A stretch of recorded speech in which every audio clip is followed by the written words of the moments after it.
Hey everyone, and welcome to this edition of Just Parlays. I'm Jim Williams alongside Scott Rochelle. We're in day two of the Chris King vacation and having some fun. Scotty, you had a good day yesterday, I did. and all went well. So some topics we were talking about in the pre-show was Aaron Judge is getting closer and closer to that 61 number of Roger Maris. So what, he's about 4 or 5 home runs away from it now? Yeah, he's 57 right now. Okay. So there's that. And I wanted to bring to your attention, there's a movie. Some of you've seen it, some not. It's 61.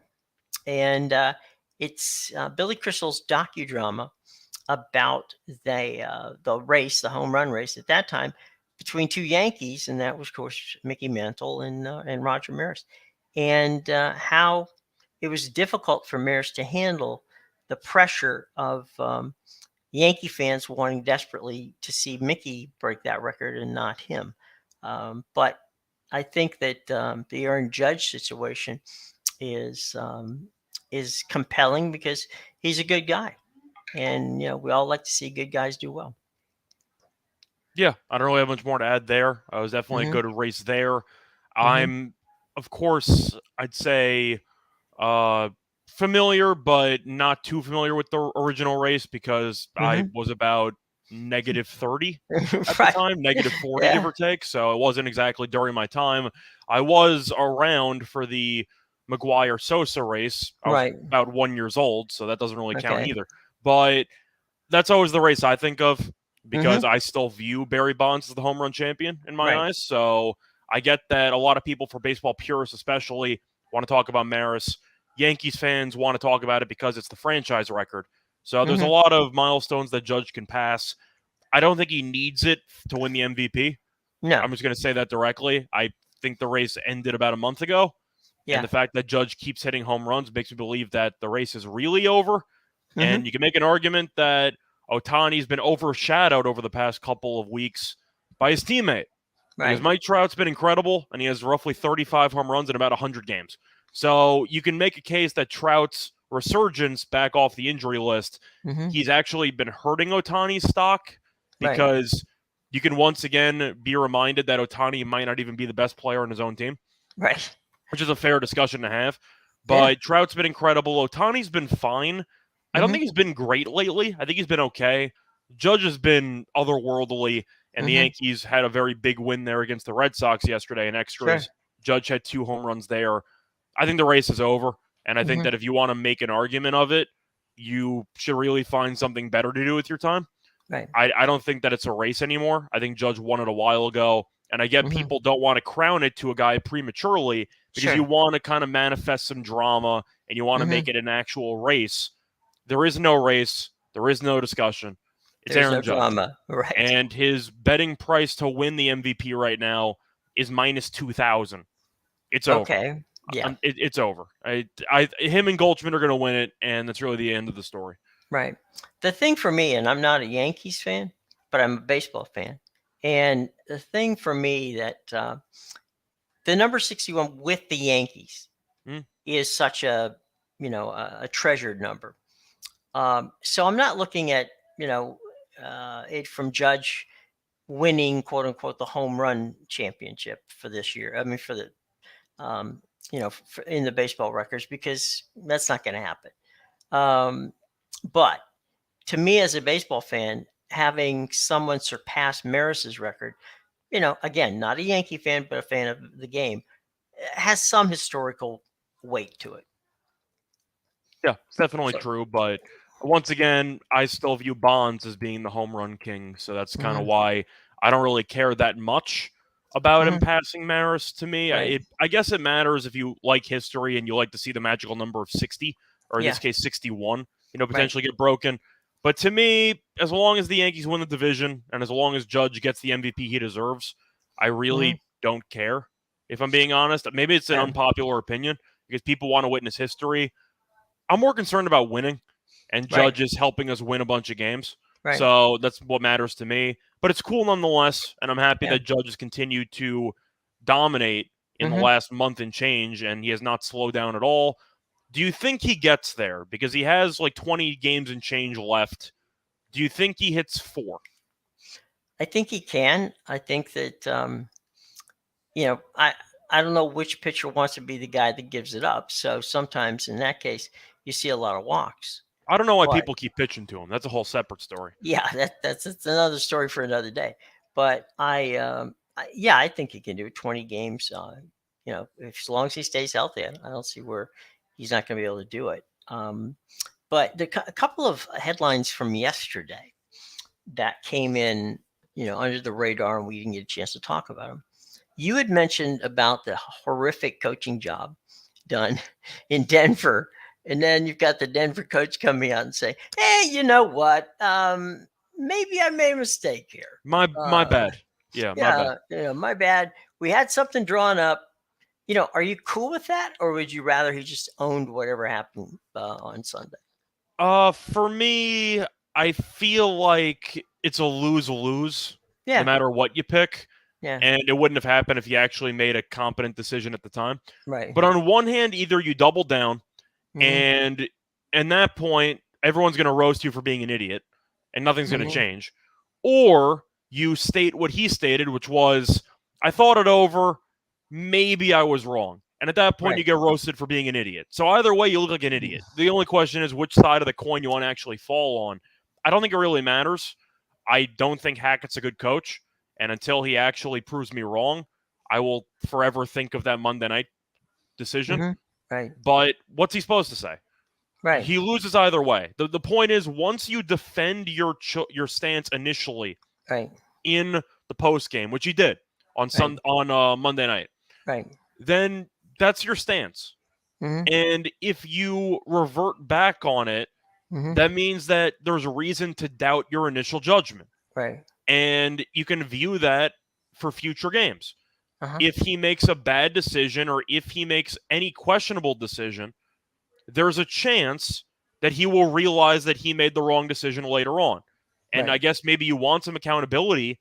On the other hand, though, if he keeps making questionable decisions and he might admit that he's wrong a day or two later, are you sure you can actually trust his decisions in the first place? Here's where I came where I came down on that. You've got Russell Wilson. Okay. And he's playing in the stadium where he played his entire career.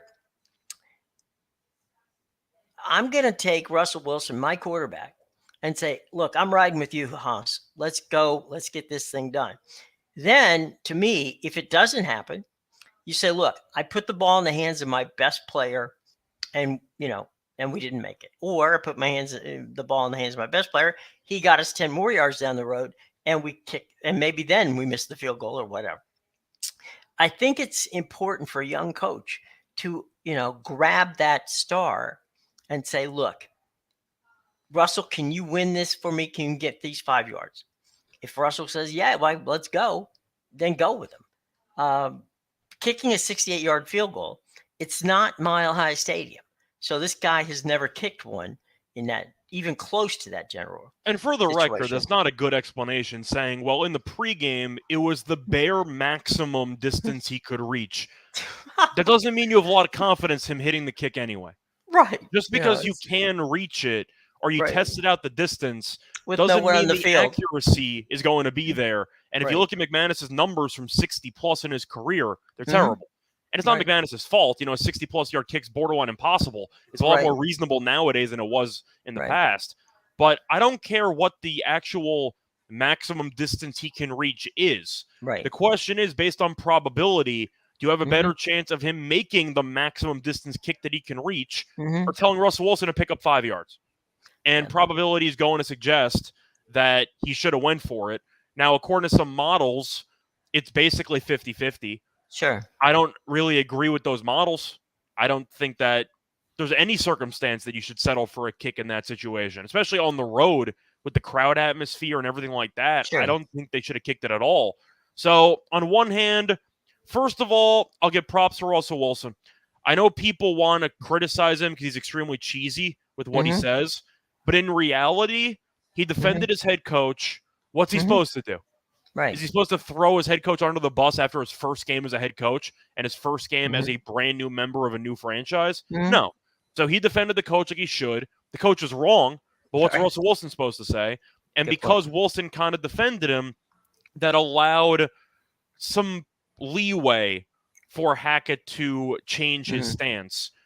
He looks like an idiot either way, but the fact that he was actually willing to admit that he might have made a mistake, you could argue is the lesser of two evils in that situation. Right. But no matter what, he's wrong. Right. Okay, one other quick question. And by the way, Crystal, will get to your question in a minute. AJ says the Yankees are playing better. Jojo Rabbit, love the name, love the movie. They keep pitching to him because he's always leading off. And, of course, we got from AJ, have you guys been on any props with the judge? So, but before we get there, two things. One, if you're the Angels, okay, in the offseason, do you do everything humanly possible to keep Ohtani? And at that point, do you decide, okay, I've got one chip that I could get a ton for? Do you trade Mike Trout to keep Ohtani, or do you let Ohtani go? For me, I would trade Trout, but that's because of the contract. And I don't know who else would really be willing to acquire that contract. Now, Trout has proved once again, when he's healthy, he's probably the best player in the league. And we've seen that when he homered in 7 straight games this past week. But he can't stay healthy. So if you're going to pay a guy roughly, I mean, you look at that contract, it's disgusting every time. I mean, what is it, like $500 million? It's in that. It's not quite there, but it's in that ballpark. And it's not back-ended. It's not back-ended either. So he got diagnosed this past season with a rare type of, what was it, spine condition? Yeah. I believe. That's not a good start for paying a guy or for offering to trade somebody for, getting paid $40-something million. On the field, Trout is arguably worth it. The problem is he's not on the field enough. So if I was choosing with the Angels, I would pick Ohtani because even though he's been pitching and hitting, he's been more durable, and he's also younger. So if I had to pick between the two, I would pick Ohtani. The problem is if you are let's just say an aggressive spending team, like the Dodgers, or if you want to make a case, the Yankees, even though it seems like Steinbrenner's been a little bit cheap recently. Would you really want to acquire the rest of Trout's deal, knowing that he'll probably miss like 80 games in any given season? Because there's no chance I'd want to pay him the remainder of that contract. No. I mean, there'd have to be some Angel cash in there. I think they're stuck with it. So the Angels might not have a choice. They might have to get rid of Ohtani because nobody's going to take the Trout contract. Well, they also have the other contract, which is not a good contract, and that's the Rendon contract. That's a whole separate can of worms, and that's definitely not movable. Right. So you got two guys who you can't trade. Yeah, pretty much. I mean, so I think people can push back. You can push back and say, well, Trout will still have a market. Are you sure about that? Like, I don't think that the market's going to be as big for Ohtani as people think. Because you're basically mortgaging half of your current roster in order to free up the cap space to even pay Trout. I don't think it's realistic. Well, the other thing is when Giancarlo Stanton signed that, record deal at the time with the Marlins, and Jeff Luria signed him, it was all backloaded. Yeah. And so that deal was backloaded with deferred money. So when they made the trade to the Yankees knew that it was not a contract that was friendly, but it was contract friendly in the interim, 3-4 years before things started to weigh a little worse. And so they had a chance to, decide what they were going to do with him. They got him, and away they go. But, the Angels are, every year you think, oh, come on, this is going to be the year the Trout makes the playoffs, and this is a good team. And, it just doesn't happen. So they're going to have to make a decision. They're also going to have new ownership. So it'll be very interesting. All right. So your thoughts, my man, about the Yankees Red Sox tonight. Crystal would like to know. For me, I got to like the Yankees. Even though I've been harsh on this team because they were on the verge of one of the biggest division collapses in the history of the sport, they've been better recently. Most of the last 3 games, they've scored 7+ in each of the last 3. after losing game 1 against Tampa on Friday, it looked like Armageddon. You kind of thought that Tampa would cut it to potentially 2 and the Yankees would continue imploding. Then they scored 10-plus runs in each of the last 2 games in the series, and they had a nice 7-run performance yesterday. Yes, it went to extras, but they still won in Boston. Right. The Yankees are playing well, and Bello's been pitching better recently, so I'll give him props there. But the Red Sox are still playing for nothing.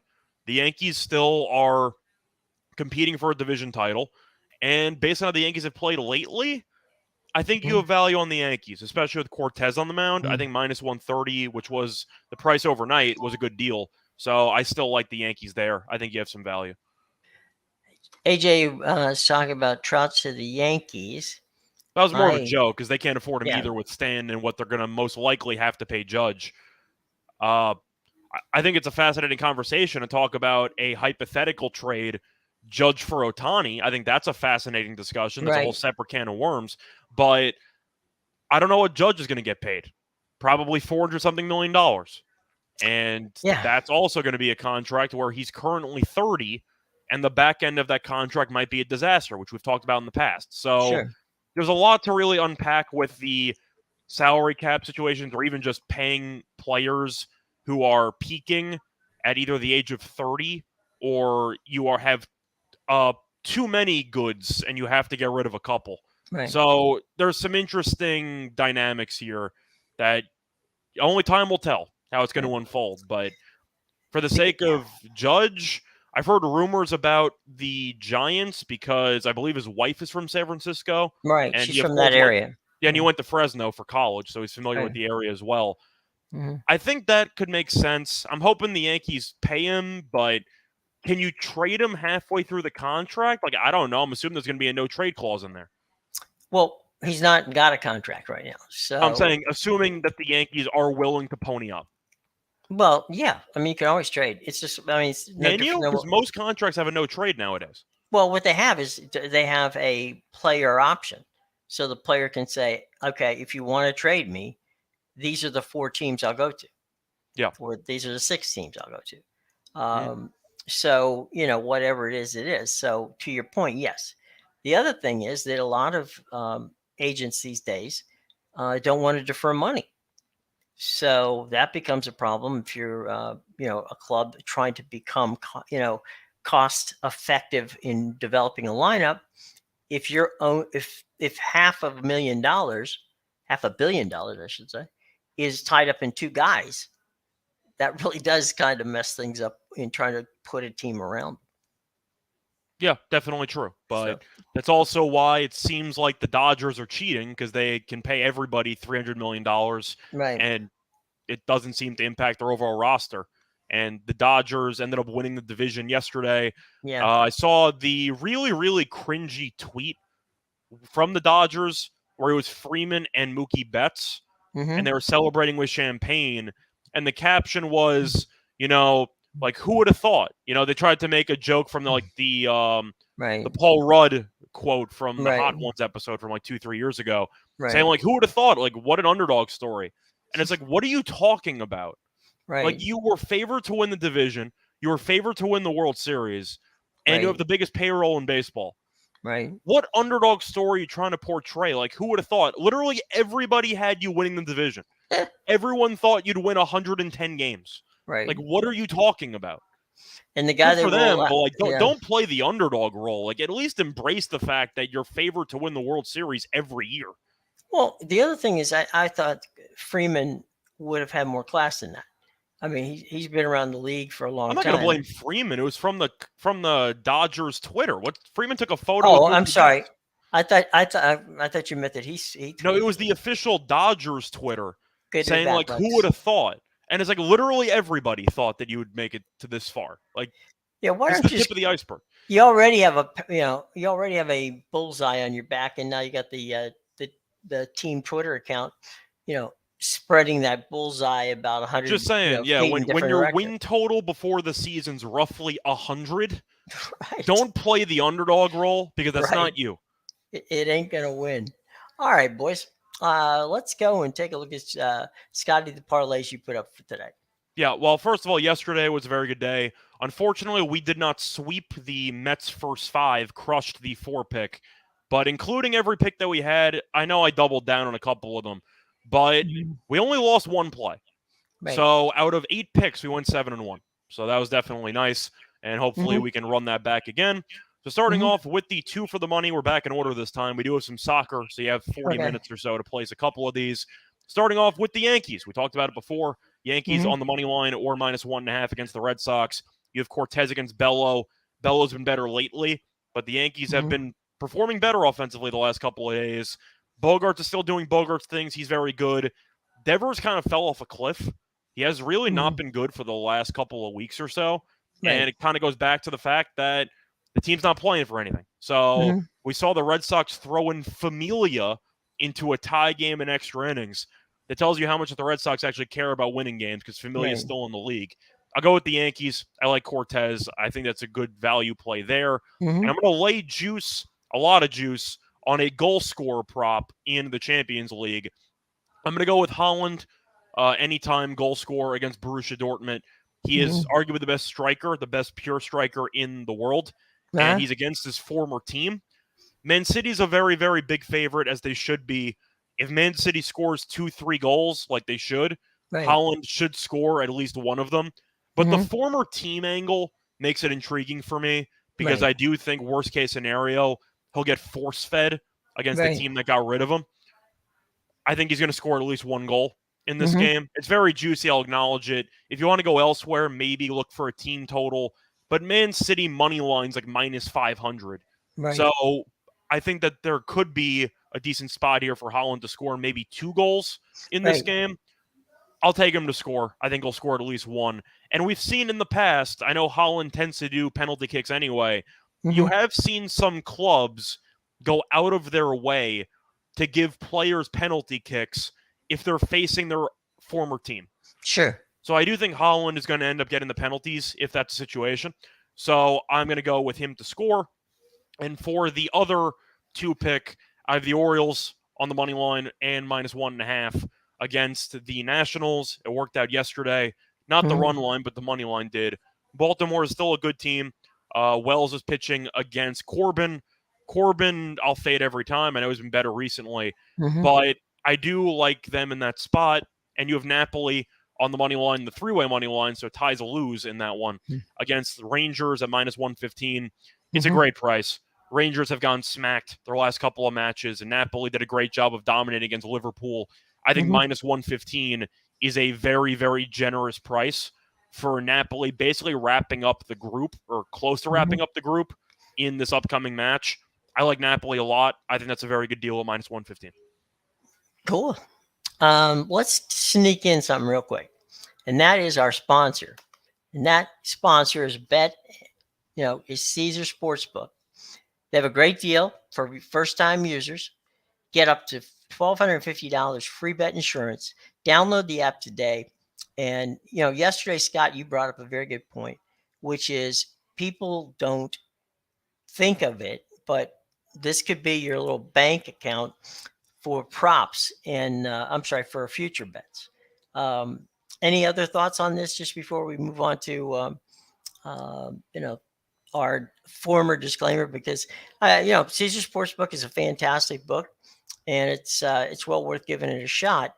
But your theory of the case on bet insurance is not to not to get crazy with it, but just to take something that you feel comfortable with and go from there. Yeah, that's how I look at it. I mean, my stance is the same as it was yesterday. If you want to do parlays with that free bet insurance, that's on you. That's not something I would do, but, some people want to spend it differently. I believe the main purpose for me when it comes to free bet insurance is trying to find a play that you particularly love because you're most likely going to be betting a lot more in terms of unit size than what you're accustomed to. Because most people, if they have $1,250 and they wager $2,000 a game, then they're going to pick some random. They might do a parlay because they spend that much money anyway. But if you're a regular unit better of like $100 and your first bet, the keyword's first, the insurance is going to be $1,200. That means for one bet, you're increasing your unit size by roughly 12 times. Mm-hmm. So I'm not putting a parlay on a bet that I have to be basically 12 times more confident than I am on a normal bet. Right. So I'd stick to either straight bets or a future bet that you really like. Mm-hmm. But parlays for me, basically out of the question, unless you are normally betting $1,200 for any given game. Okay. Fair enough. And always check your state's age limits. In some states, as we know, it's 21. In some states, it's 18. And always, of course, bet responsibly. One more quick thing we don't want to forget that even though Chris isn't here, do not forget to get Chris King's best premium bets every day. Check the link in the show box below. Plus, check out the picks and parlays and winners and whiners websites and YouTube channels for free picks and premium picks every day. So by all means, we want you to do that. And I know that Scott, you put out some free picks as well. Yep, do it every night. Ended up winning yesterday with the aces, which was nice. I had the -4.5. I threw them into basically every parlay that we had on the show, and they won. They won comfortably, so that was definitely nice. Yeah, WNBA went well. Soccer went well. Liverpool team total under 2.5. I straight bet that as well. That ended up getting there. And yeah, the one thing that burned us was the Mets' first five, but we won everything else. So very good day, and including the free picks was a very, very profitable day. Yeah. All right, so let's go on to your four banger for today.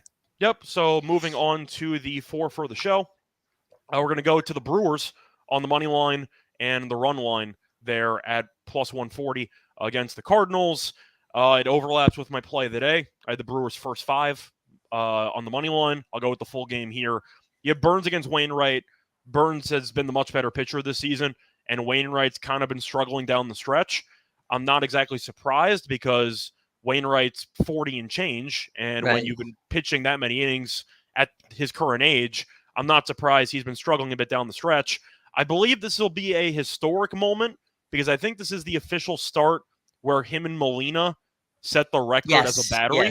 Yes. So it's going to be a historic moment. People are thrilled about it. I still don't like how Wainwright's pitched the last two times out, and Burns has been incredible against the Cardinals this season. So it might be historic for the Cardinals.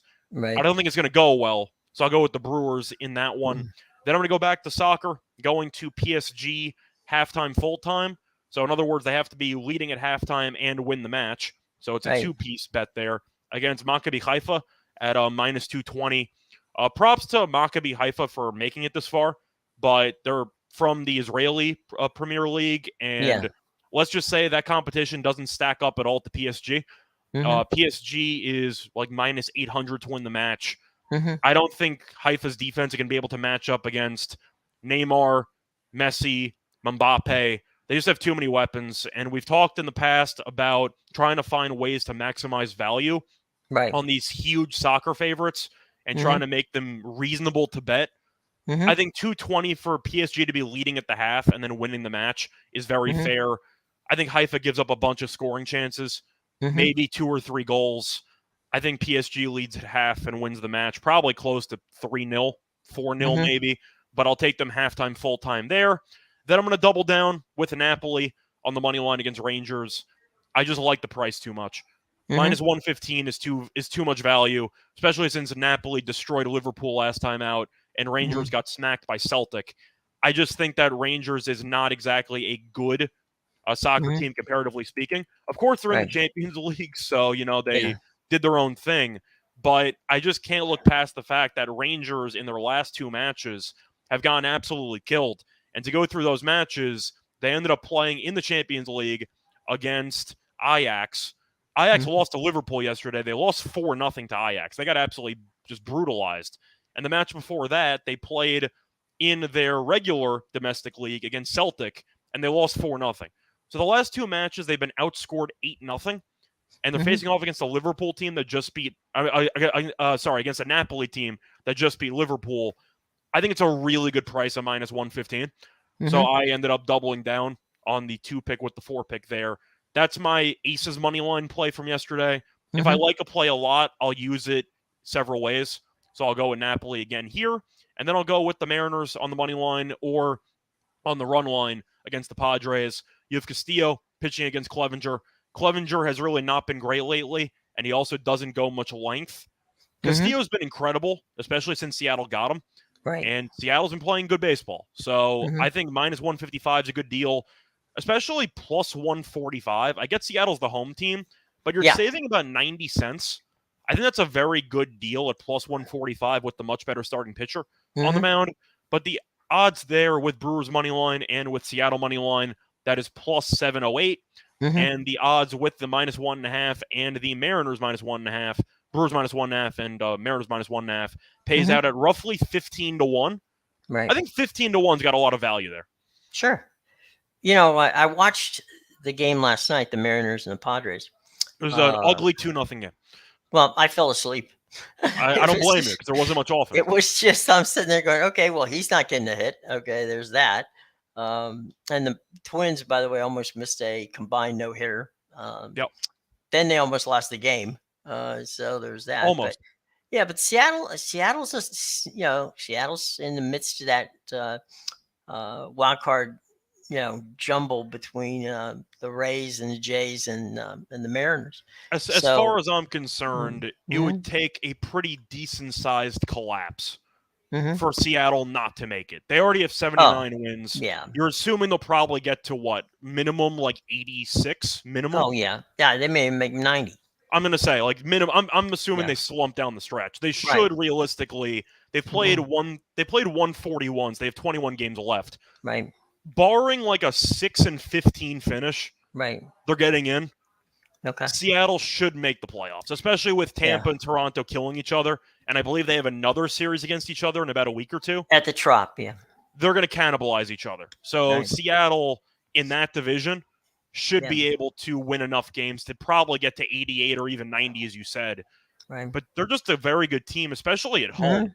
Right. Well, Seattle has actually been decent on the road as well, but they're 38-32 at home. San Diego's been pretty good on the road. I just can't look past the fact that Clevenger's recent struggles are concerning to me. And Castillo is a big game pitcher, and it's a home game that kind of matters. So I'll go with Castillo there. Are you concerned about the Padres? You mean making the playoffs? Well, yeah. Their lack of offense at times, their lack of they've made some pretty bizarre defensive plays. I mean, this is a team that's better than better physically on paper than they're playing right now. Well, they do have a built-in alibi, which was we should be having Tatis right now. Right. And they don't. And that was a big reason why people were bullish on San Diego once they traded for Soto. It was because you look at the lineup and you see Tatis and Soto, not to mention Machado, and you realize that this is like murderer's row. Like this is an insanely, historically great offense. And then, of course, Tatis had the steroid issue. And now he's having surgery, so he would have been injured even if he was playing in the first place, which is a whole separate discussion. But to go through the actual standings here, I am concerned because they're only 2 games ahead of Milwaukee, and Milwaukee's actually been playing good baseball. Milwaukee's won 3 straight. I picked them again tonight, so I think they're going to win 4 straight. I don't think San Diego is really good at taking out the trash. I think San Diego's a team. We saw them lose a series at home to the Nationals like a month and a half ago. Yeah. It seems like they really struggle to beat up on bad teams, which is what you need to do to make the playoffs. Sure. So would it shock me if Bob Melvin, who is a good manager, but we've seen his teams with Oakland collapse, especially last year where Oakland completely imploded in the second half. Sure. Would I be shocked? No. But I think Council's a better manager than Bob Melvin. Right. He's got a better team at this point as well. And so, okay, did you go over the wins here, the parlay odds? Yeah. It was 708 for the money line bets, and it's roughly 15 to 1 if you want to go with the run lines.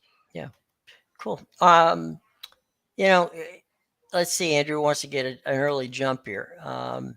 He's talking about the Chiefs Chargers tomorrow night. It's nice. It is a good Thursday night game, to be sure. They're playing at Arrowhead. So that's that place is crazy.